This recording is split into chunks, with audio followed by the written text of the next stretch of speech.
simple tutorial. In a democracy, the rulers are not free to do what they like. There are certain basic rules that the citizen and the government have to follow. All such rules together are called constitution. As the supreme law of the land, the constitution determines the rights of the citizen, the powers of the government, and how the government should function. Why do we need a constitution? How are the constitutions drawn up? Who designs them and in what way? This will be discussed today. Hello students, this is Vijay Singh, your social science teacher for grades 9 and 10, and you are watching So Simple Tutorial. Today we are going to do a one-shot revision of the lesson Constitutional Design. We will begin with the story of South Africa. What happened there and how did the South Africans design their constitution? South Africa was colonized by the Europeans during the 17th and 18th centuries. The trading companies occupied it with arms and force. Then a large number of whites settled in South Africa and became the local rulers. The white rulers then followed a policy of racial discrimination called apartheid.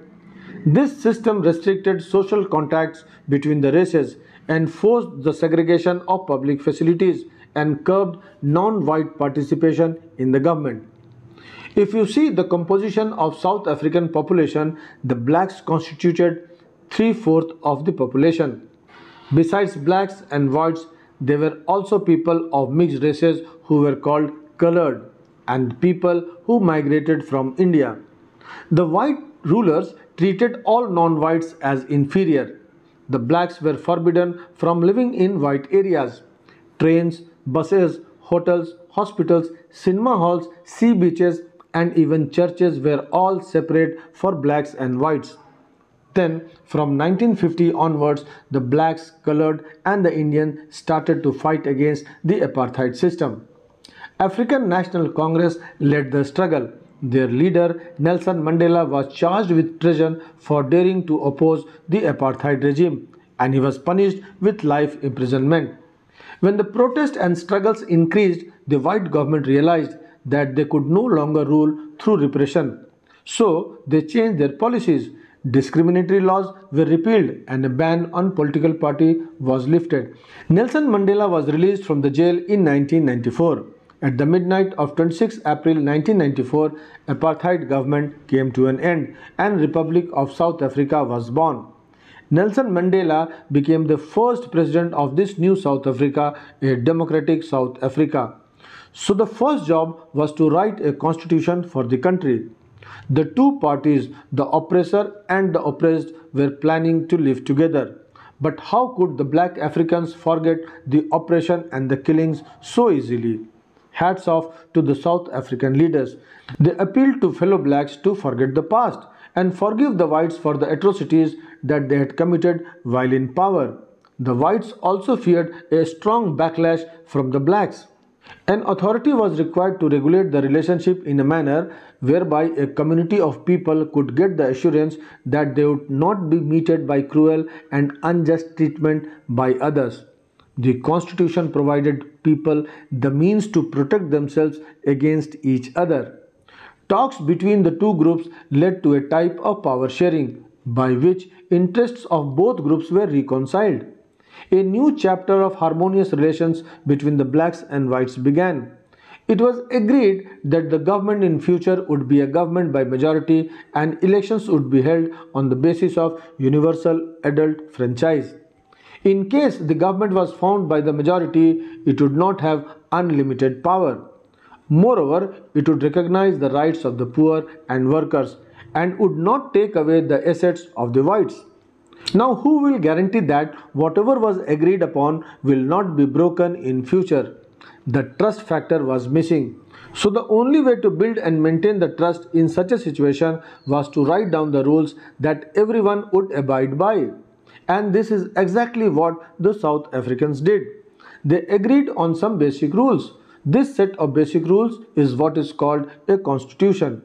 Finally, after about 2 years of discussion and debates, the South Africans came out with one of the finest constitutions of the world. So what is a constitution? The constitution of a country is a set of written rules that are accepted by all people living together in a country.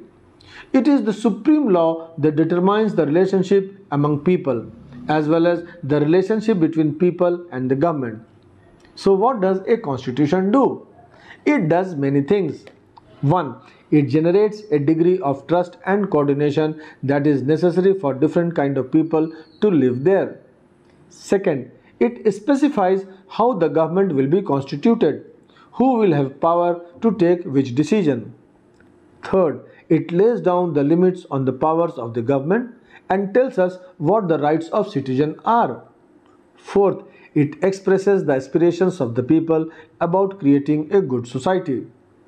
Nowadays, all democratic countries have constitutions, written constitutions. Let us now revise the making of our constitution.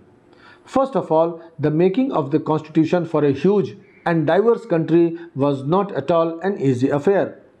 Moreover, the country was born through a partition and about 10 lakh people were killed on both sides of the border in partition related violence.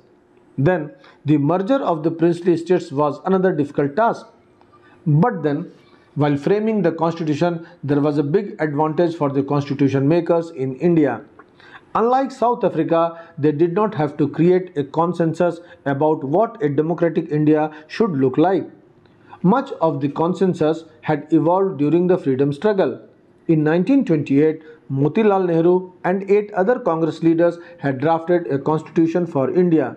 Subsequently, in 1931, the resolution at the Karachi session of Congress dwelt on how the constitution of India, that means independent India, should look like.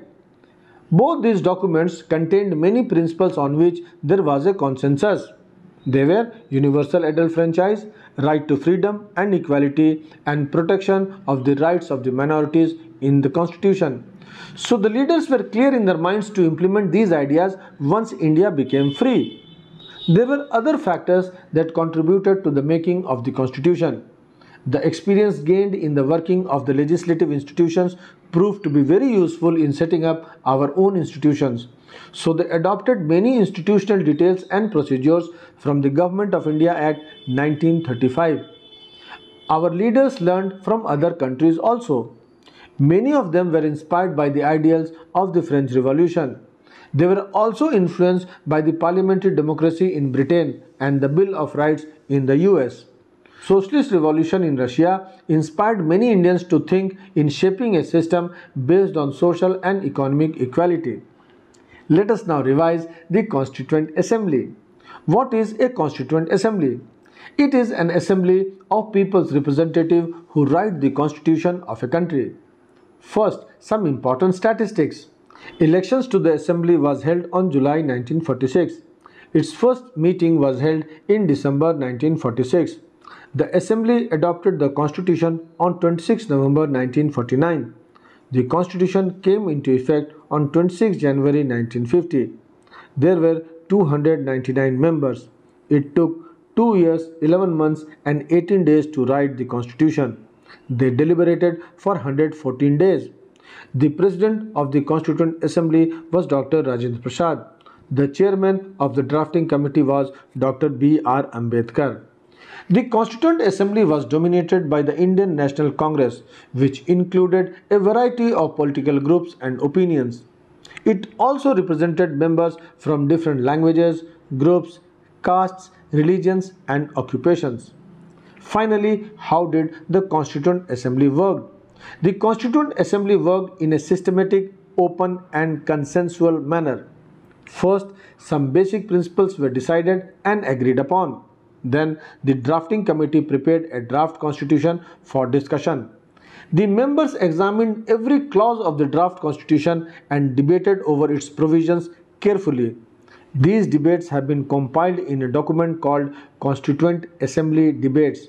These debates provide the rationale behind every provision of the Constitution and are used to interpret the Constitution. Let us now revise the last part, guiding values of the Indian Constitution. To understand the Constitution properly, we need to understand its overall philosophy. The values that inspired and guided the freedom struggle formed the foundation for India's democracy. They are included in a short statement which is called the preamble to the Constitution. It contains the philosophy on which the entire constitution has been built.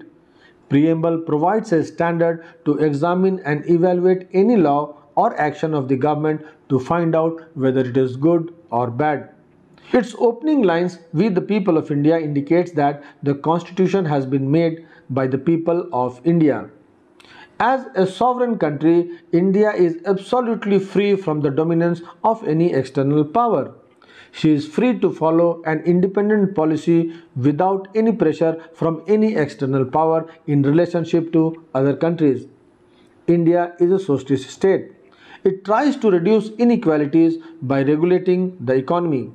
Its goal is to bring about equality in the socio-economic sphere by providing equal opportunities of growth to all. India is a secular state, which means it does not extend favor to any religion as the official religion. People are free to follow any religion of their choice.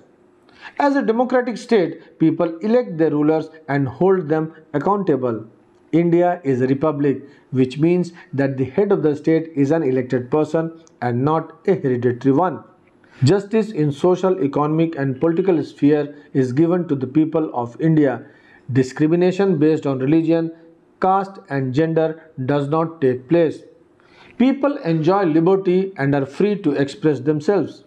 There are no unreasonable restrictions on the liberty. Equality of status and opportunity is given to all. All citizens are equal before the law. The aim of the state is to further the cause of fraternity. Each citizen should respect the feelings of brotherhood and no one should treat a fellow citizen as inferior.